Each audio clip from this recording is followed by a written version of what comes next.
ఆ రోజు శివాలయంలో కూర్చోబెట్టిన రోజే నాకు ధ్యాన స్థితి బాగా కుదిరింది. ఆ రోజే అనుభవం ఒకటి వచ్చింది. ఏమిటంటే అనురాధ గారు ఒక నైటీలో ఉన్నారు. శివాలయం ధ్వజస్తంభం మధ్యలో ఖాళీ ప్లేస్ ఉంది. ఆ ఖాళీ ప్లేస్లో విత్తనాలు నాటుతా కనపడ్డారు. ఆ విత్తనాలు నాటుతా కనపడుతుంటే అది నాకు అర్థం కాలేదు. సరే ఏందా ఈమె అమ్మాయి ఎలా కనపడింది అని అనుకున్నాను.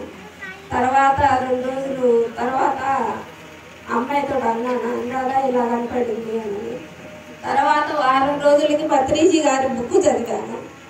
ఆ బుక్లో తెలిసింది అనురాధ ఈ ద్రోణావల గ్రామంలో ధ్యాన బీజాలు నాటిందని అర్థమైంది. అప్పటి నుంచి సాధన బాగా కుదిరింది. నాకు ధ్యానం అంటే ఇష్టంగా మారిపోయింది.